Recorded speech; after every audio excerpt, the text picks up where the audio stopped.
the other thing that happens now, as I mentioned before, in isolation is that so many people try to find their answers online. And that's probably the worst place to find answers, because people tend to feel more depressed when they engage with social media and they feel as if they're not living up to the images that they see on their screens, that they judge as being better, and my friends are doing better, they're more successful, etc. Or I posted something and I got no response, and my friends post things and they get 100 thumbs up and likes and positive comments. So it just kind of takes people down that spiral. Hey there, it's Faith Talk Today. I am Rick Probst. Welcome to another amazing Atlanta weekend. Hope you're doing okay. You know, if it's sunny outside, most people enjoy that, of course, but there are a lot of people that struggle with a not so sunny or cloudy on the inside, and that would be depression. I've wrestled with depression for as long as I can remember. And when I read a little bit about our next guest, Dr. Joannie DeBrito, she is an expert. She's a licensed clinical social worker and licensed marriage and family therapist who works on the counseling team at Hope Restored as an after coach. And we'd love to talk about relationships and et cetera. But we thought it would be a good thing to get her on just to kind of pick her brain about depression. Some of the figures. First of all, welcome, Doc. How are you? Thank you so much. So glad to be with you today, Rick. Now, I made a joke before we started that I need your services because Ezra says so, my producer. And but thank God for your calling and your gifting and your skill, activity, helping so many people for so many years. I think depression, and I don't think this is one-sided just because I deal with it. According to the figures, 21 million adults experience a major depressive episode annually. Women are more likely to experience depression, and younger adults between 18 and 25 wrestle with depression. And not just feeling blue every now and then, but I mean full tilt boogie depression. Give me your input on that, Doc, will you? Sure. Depression is something that has existed since the beginning of time. We obviously have all kinds of historical references to depression and suicidal thoughts and that sort of thing. The idea about more women suffering, I think, is something that we always question, because it does seem to be, unfortunately, an equal opportunity disorder or issue or concern for people. But the difference is that women are more likely to express that they feel depressed, whereas men are more likely to isolate or get angry or act out or what have you. And so I think in my experience clinically, I've seen equal numbers of men and women dealing with depression, but in different ways. And then along with depression, there's almost always what we call the twin sister of depression, which is anxiety. Mm-hmm. So a lot of people who have depression also feel very anxious, and vice versa. Dr. Joannie DeBrito with us from Focus on the Family, and she had mentioned before we started that if you need a counselor consult, to focus on a counselor, you can call 855-771-4357. And of course, Ezra is on it. If you're watching, you can see it on the ticker, and go to Focus on the Family, the website. Hey, Doc, let's. I really want to dig into depression, kind of the triggers and the steps to get health and help and what you've seen. But first, let's talk about your role there. You've been with Focus for a while. What is your complete role there? Well, currently my role is that I am an aftercare coach for the Hope Restored Marriage Intensive Program. But previous to that, I was the director of parenting and youth. And that's actually where we started delving a lot more into depression and anxiety, and especially as it relates to suicide. And you mentioned previously that that 18 to 24, 25, 30-year-old crowd is really struggling with a lot of depression. And that's something that we learned a lot more about and really began to dive into all of the research and the statistics and so forth. And one of the things that we've learned that I'm sure will be no surprise to you or your listeners is that a major contributing factor to that rise in depression and anxiety and suicidal ideations and also suicides for that younger demographic is related to social media, that's a major contributor to the feelings of depression and anxiety and thoughts of suicide for the younger of our generations. Dr. Joannie DeBrito with us. She is a part of Focus on the Family. She's a licensed clinical social worker and licensed therapist. She has quite a resume. In fact, she talk about, I think we'll do a separate show because she's also a grandparent, and she can talk about intentional grandparenting, which is an area that that I would be interested in. Hopefully one of these days I'll be a grandparent, and maybe I'll give you my son and daughter-in-law's name, Doc, and you can give them a call and see how things are going there, so we can get this thing. But let's talk more about depression. Is it? What causes depression? It can be external, it can be internal, it can be all of the. Break down just a bit. Yeah, there are many things that cause depression. For some people, it's very biological. Some people have certain conditions that may predispose them to developing depression. Then there are obviously things that can happen in our environment that cause us to have like a situationally based depression. But I would say that for most people, it's a combination of several things. Mm-hmm. So if someone tends to be more depressed by nature or because of something biological for them, they have had maybe a history in their family, and it may be grounded in genetics or grounded in some biological feature. But then when things happen in their life, it takes them further down and to be more depressed. So, there are many things on a daily basis that can cause great stress. We certainly have plenty of stressors in our culture right now, all the political things that are happening and economic issues and people losing jobs, natural disasters, all kinds of things that, again, have existed for a very long time that can cause that, as well as trauma, children who are raised and being physically or sexually or in other ways abused, etc. We wouldn't be surprised that they might grow up to feel very depressed. So there typically are several different factors that are contributing to depression. Hey there, if you're enjoying Faith Talk Today, make sure that you click the subscribe button to our YouTube channel and give this video a thumbs up. How's that? Yeah, and help us reach more people, will you? And catch the full audio podcast wherever you listen. Just search Faith Talk Today. New episodes get dropped every Monday morning. So thanks for listening. Now back to the conversation. You mentioned earlier about men. Is it that men, do they recognize it as depression, or do they know that it's depression and just don't want to come out appearing maybe weak? What is it that, of course, we know that women communicate better, if you will, maybe not a great word to use, but better than men tend to do. They're more open about it, but men, we keep it close to our chest. Why is that? I think both of the options you gave are true. I think some men are very unaware of their feelings.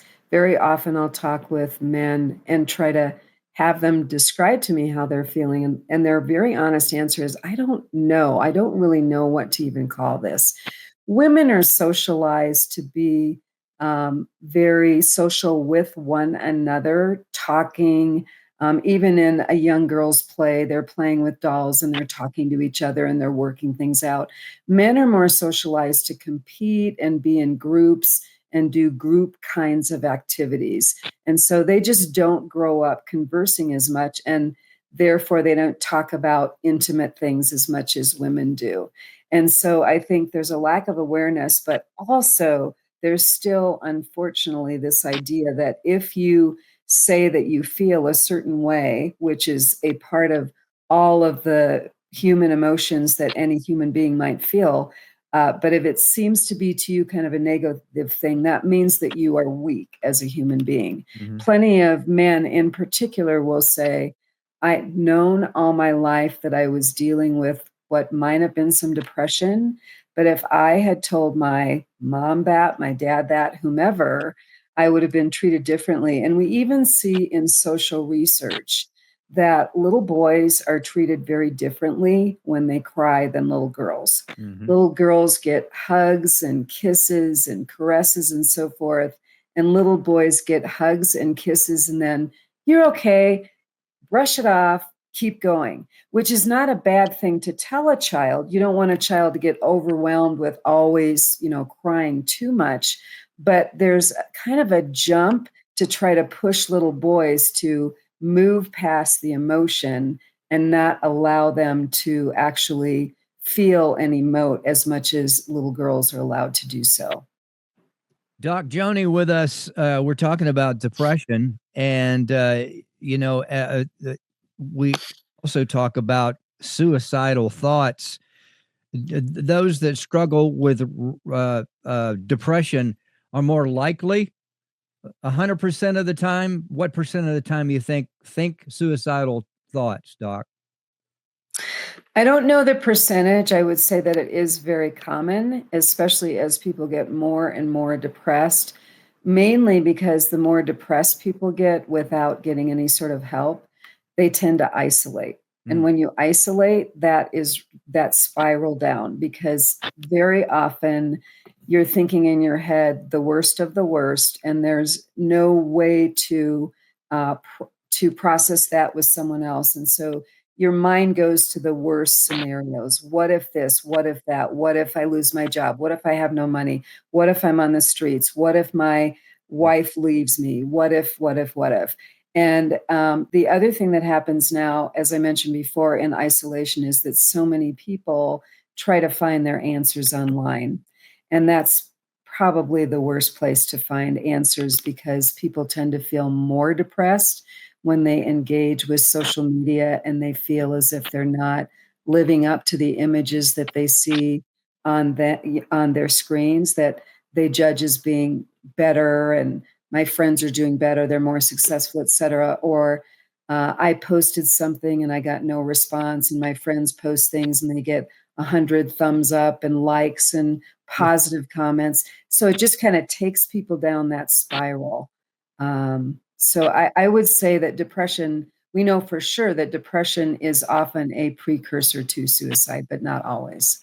How do we recognize? I have someone very dear to me that missed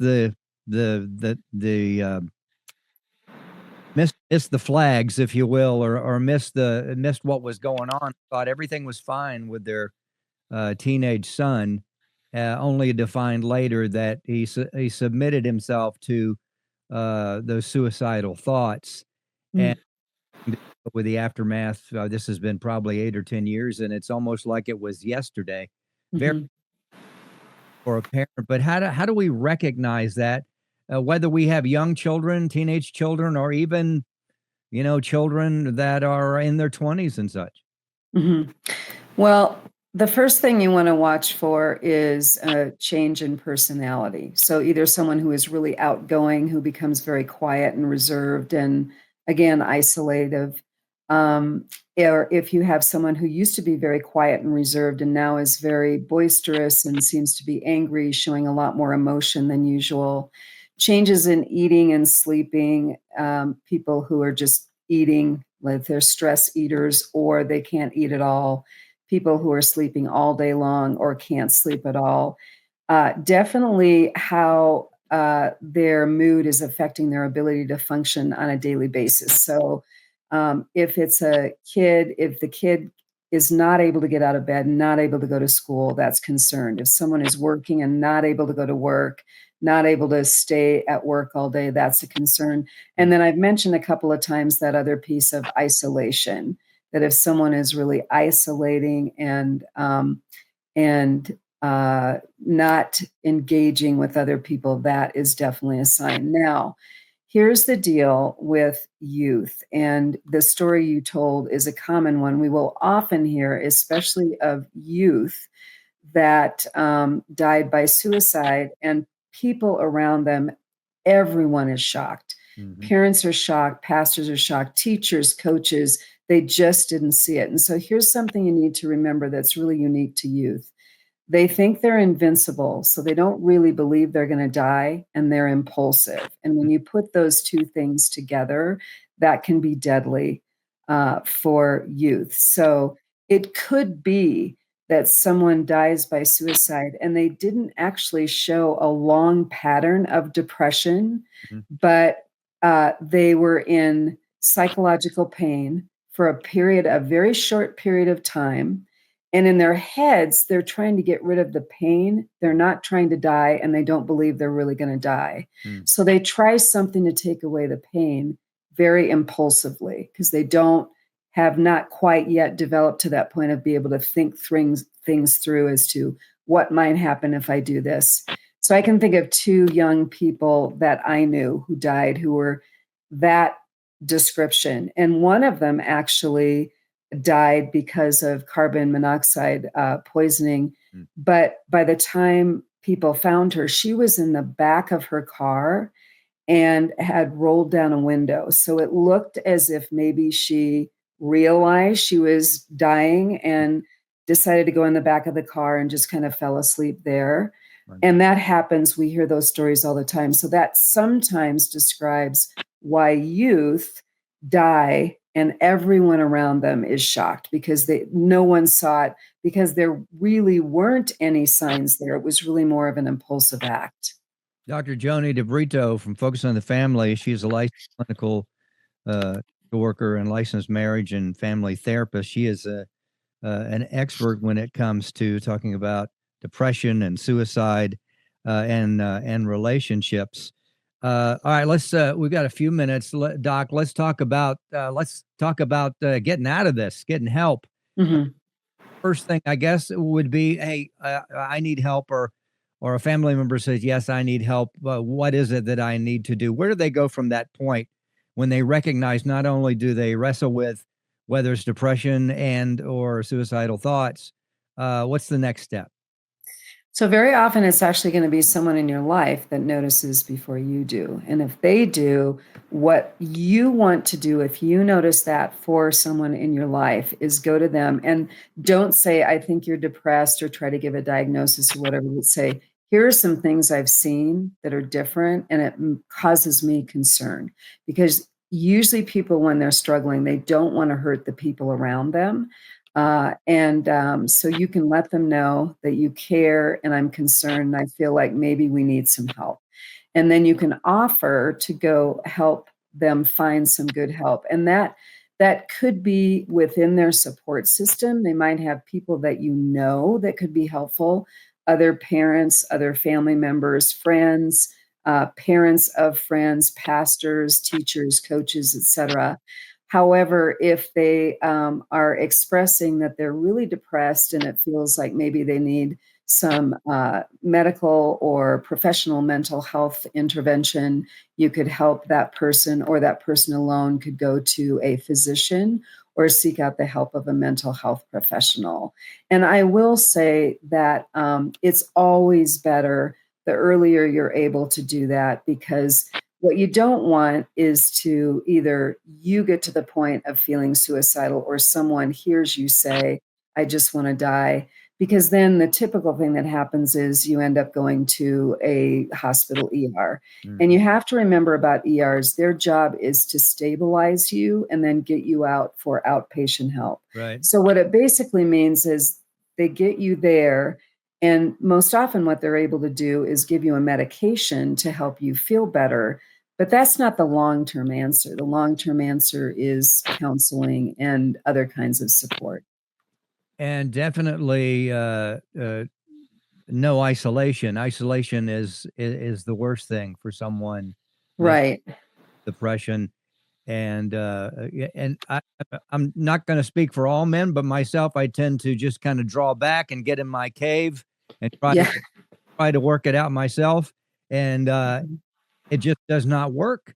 Yeah, you have to It be doesn't. a human being. And I love that you said, don't go online, because Uh, folks that have maybe had a pain in their belly or something, gone online and and they didn't have anything tragic or life threatening, but everything they read talked about life threatening things. So then yes. they're panicked and they don't know what Yeah. to. So Yeah. that's why we have doctors, ladies and gentlemen.